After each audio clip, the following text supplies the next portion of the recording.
Iniziamo.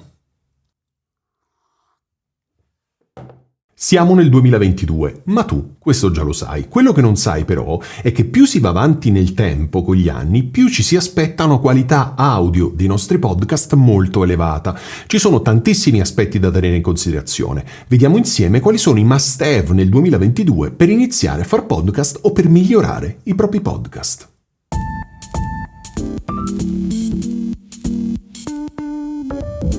Prima di iniziare voglio fare una premessa. Assicurati di vedere questo video fino alla fine perché ho lasciato alla fine le cose più importanti ma che hanno meno appeal. Iniziamo quindi con quello che tu vuoi sentirti dire e dopo passiamo a quello che è importante che tu sappia. Partiamo.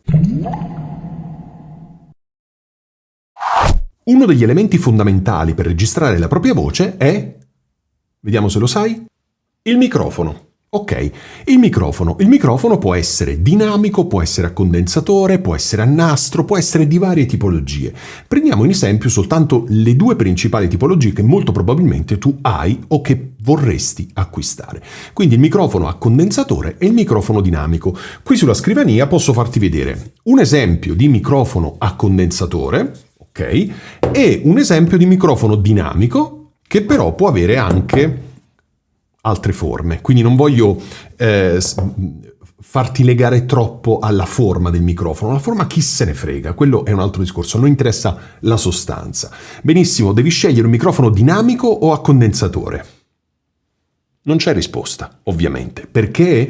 Perché dipende molto dall'ambiente nel quale registri. Un microfono dinamico, per esempio, essendo meno sensibile rispetto a un microfono a condensatore, assorbe meno suoni di fondo, possiamo dire così, per cui se l'ambiente nel quale registri non è acusticamente trattato, il microfono dinamico ti permette di avere meno rumore di fondo, meno suoni non voluti nella tua registrazione. Il microfono a condensatore invece abbraccia molti più suoni perché è molto più sensibile, riesce a riprodurre un suono molto più fedele rispetto alla gamma quasi sempre limitata del microfono dinamico. Però il microfono a condensatore è un microfono, proprio perché ti dicevo prima, molto sensibile, ti riprende anche quello che sta dicendo il vicino nella casa accanto. E quindi ti trovi un sacco di suoni non voluti nella tua registrazione. Quindi il microfono è fondamentale? Sì.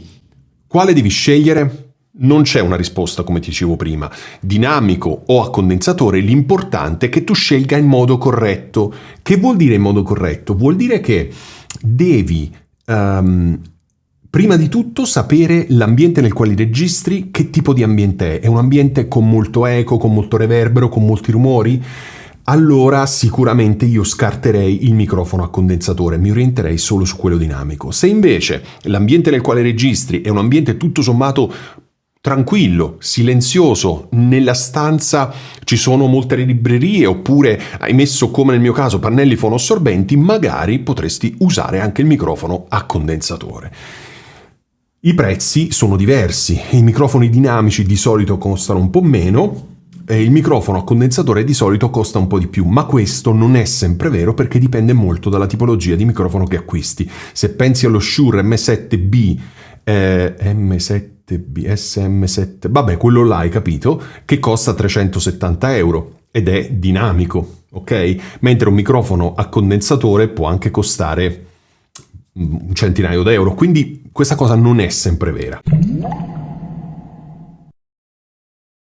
Qualunque microfono tu abbia scelto, ti servono degli accessori. Questi accessori sono la spugna, come puoi vedere, che è di diverse dimensioni, e non è nient'altro che un pezzo di spugna all'interno della quale inserire il nostro microfono. Come ti ho fatto vedere, ci sono di diverse dimensioni proprio perché esistono tante tipologie di microfono. Ora non so se tu riesci a vederlo, però ci sono spugne più doppie e spugne più sottili.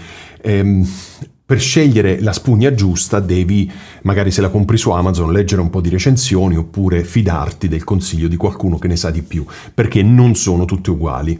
Ci sono quelle super economiche che probabilmente non servono a niente, quelle un po' più costose, un po' più doppie magari aiutano. Ok, ma a che cosa servono queste spugne? Ti ho detto che la devi comprare, ma a che serve? Questa spugna serve per attutire le plosive. Senti, il suono delle P e delle B soprattutto, che risulta essere molto forte nelle registrazioni e può dar fastidio all'orecchio. Queste tipo di spugne servono appunto a evitare che il suono della P e della B entri forte nella tua registrazione. Un altro strumento molto interessante è questo. Questo che cos'è? È semplicemente una rete molto sottile, sembra tipo nylon delle calze da donna, all'interno di un cerchio con un collo che è snodabile. Ok, questo che serve? Si mette davanti al microfono, ok, in questo modo. Telecamera 1, telecamera 2, mi sto incasinando, lo so. Ok, si mette in questo modo per attutire diciamo sempre le P e le B. Ovviamente non devi usare sia la spugna che l'antipop. Perché? Perché per bloccare le frequenze delle P e delle B, questi aggeggi cosa fanno? Vanno a ridurre il suono delle frequenze basse, perché è lì che si annidano le P e le B, ok? Quindi se utilizzi una spugna più l'antipop stai diminuendo drasticamente le frequenze basse della tua voce. Ora, se tu hai una voce molto bassa, molto cavernosa, così magari potrebbe anche esserti utile, ma se hai una voce normale, non sei un orco cattivo, ma sei una persona normale, hai una voce normale, ti consiglio di usare o l'uno o l'altro. Quale dei due? Non lo so, perché dipende dal microfono, dipende dalla tua voce, dipende dall'ambiente nel quale registri. Non posso sapere sempre tutto. Sono un essere umano meraviglioso, ma sempre un essere umano. Dicevo, quindi dipende molto da te, ok? L'importante è che almeno uno dei due tu lo utilizzi per bloccare queste maledette P e B che danno fastidio nella registrazione. Ok, abbiamo il microfono, abbiamo la spugna, abbiamo l'antipop. Che ci serve? 3, 2, 1. Ci serve la scheda audio. Bravo. Allora, la scheda audio a che cosa serve fondamentalmente? A aumentare il volume del microfono, qualunque microfono tu scegli, dinamico o condensatore. Se non li amplifichi con una scheda audio hanno un volume bassissimo che non riesce in nessun modo ad essere registrato nel tuo software. Ok, quindi serve una scheda audio. La scheda audio che cosa fa? Preamplifica, infatti uno dei fattori principali delle schede audio sono i preamplificatori che devono essere di buona qualità e non devono introdurre rumore di fondo. Dicevo, deve preamplificare il tuo suono in modo che possa essere ascoltato e quindi registrato dal tuo software. Ok? Quindi a questo serve la scheda audio, a convertire un segnale analogico, microfono, in un segnale digitale, quello che tu registri nel tuo software. Diciamo, io uso Reaper, ma potresti usare Audacity, GarageBand, Logic, Pro Tools, quello che ti pare. Ok? Quindi converte il segnale. Anche per questo un elemento fondamentale delle schede audio sono i convertitori. Migliori sono i convertitori, migliore sarà il suono che tu otterrai. Quindi converte il suono da analogico in digitale e lo preamplifica, cioè gli dà un volume in modo che possa essere ascoltato e quindi registrato. Ora, le schede audio possono avere più ingressi microfonici, dipende. Sei da solo, probabilmente te ne serve uno solo. Siete in 2, in 4, dovresti cercare delle schede un po' più grandi come capacità di canali. Ti servono 2 uscite cuffie, 3, 4 uscite cuffie? Quante persone siete ad ascoltare in tempo reale? Ovviamente a questo ci sono tante altre funzionalità, ma gli aspetti principali delle schede audio sono la conversione, quindi i convertitori che devono essere di buona qualità e i preamplificatori che devono essere di buona qualità. Fatto questo, e le schede oggi che trovi sul mercato, anche quelle più o meno economiche, suonano decentemente perché arrivano tutte a 24 bit e a 96 kHz, quindi molto più di quello che ti serve. Ok? Quindi io non mi preoccuperei tantissimo della scheda audio, perché qualunque scegli, a meno che non scegli veramente una schifezza, qualunque scegli, in teoria, dovrebbe funzionare decentemente. Un altro elemento da tenere in considerazione sono i cavi. Hai capito bene, i cavi, quelli che servono per connettere il microfono alla scheda audio. Allora, questi cavi esistono di tanti prezzi, ovviamente, quindi non ti dico che devi comprare i Mogami, che sono tra i migliori cavi che costano 50, 60, 70, 100 euro, ma neanche cavi da 4-5 euro. Perché? Perché Altrimenti, se compri un cavo che fa schifo, tecnicamente parlando, vanifichi tutta la qualità del tuo microfono e della scheda audio. Molto spesso puoi sentire rumore di fondo, puoi avere una qualità audio brutta, e questo non dipende né dal microfono né dalla scheda audio, ma dipende dal cavo. Quindi ti chiedo di comprare dei cavi che siano commisurati come qualità rispetto a quelli del microfono o della scheda audio, ok? Mi raccomando, i cavi, perché nessuno ti parla di cavi, ma i cavi sono importantissimi, va bene? Mi raccomando.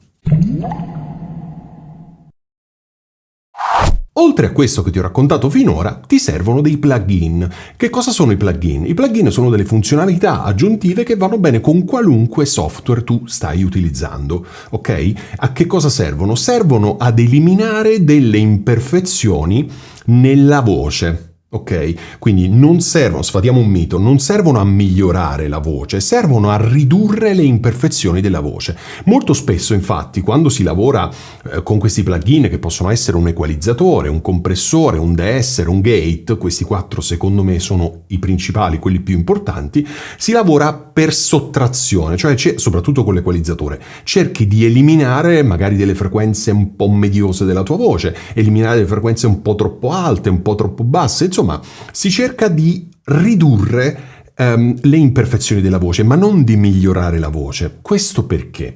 Perché la voce è quella. Cioè, il microfono migliore è il microfono che tu hai comprato, più rappresenterà in modo fedele la tua voce. Ok? La tua voce è quella. Va bene? Che cosa succede? Succede che se per caso non sei abituato ad ascoltare la tua voce, non ti piace troppo, inizi a giocare con l'equalizzatore, aumentando magari le frequenze basse, diminuendo quelle alte, eccetera, e magari giochi un po' col compressore perché pensi che il compressore serva a ispessire la voce, combini un casino pazzesco e la tua voce diventa non più la tua voce, quella che ti caratterizza, ma diventa qualcosa di inascoltabile. Ok? Quindi fai molta attenzione quando utilizzi i plugin, e ti ho detto prima che ti serve un equalizzatore, un compressore, un deesser e un gate, ma lavora per sottrazione, non aggiungere, cerca di limitare, va bene? Perché non sei l'unico, il primo che vedo, che sento, che ascolto, che crea dei casini pazzeschi con i plugin. Registra bene una voce gradevole e poi la rovina, la distrugge utilizzando troppi plugin. Con moderazione, la parola giusta è moderazione. Ok, oltre a questi plugin di cui ti ho parlato prima, potresti aver bisogno di plugin un po' più specifici. Ad esempio, se registri in un ambiente che è pieno di riverbero, potresti dover utilizzare un plugin che serve appunto per limitare, per eliminare, magari, per limitare meglio, il riverbero che c'è nella tua voce. Questi plugin però ovviamente non fanno miracoli, non sono acqua di Lourdes. Quindi che cosa succede? Succede che questi plugin, più aumenti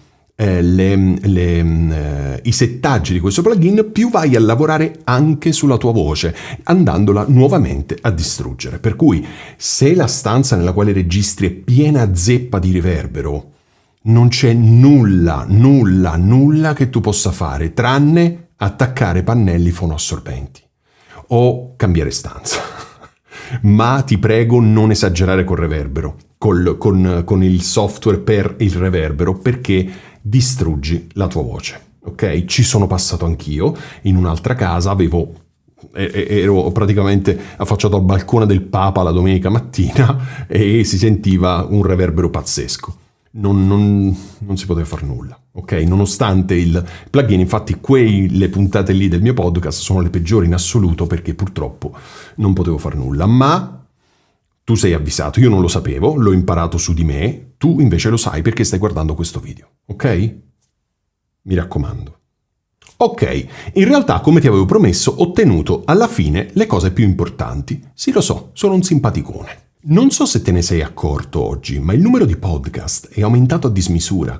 Ci sono tantissime persone che realizzano podcast. È diventata una battaglia dell'ascolto, cioè ognuno di noi che pubblica contenuti come podcast in questo caso deve lottare contro migliaia di altri podcast che combattono per ottenere lo stesso piccolissimo momento di attenzione da parte del pubblico. Quindi Va da sé che non basta più affidarsi al piccione viaggiatore dopo aver pubblicato il podcast per informare gli altri, ma la parola chiave è, dillo tu, differenziarci.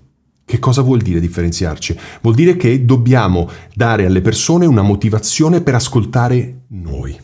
Ti do 3 elementi fondamentali sui quali devi lavorare. Non sono strumenti, non li puoi comprare, ma ci puoi lavorare, sono gratis, ok? Iniziamo.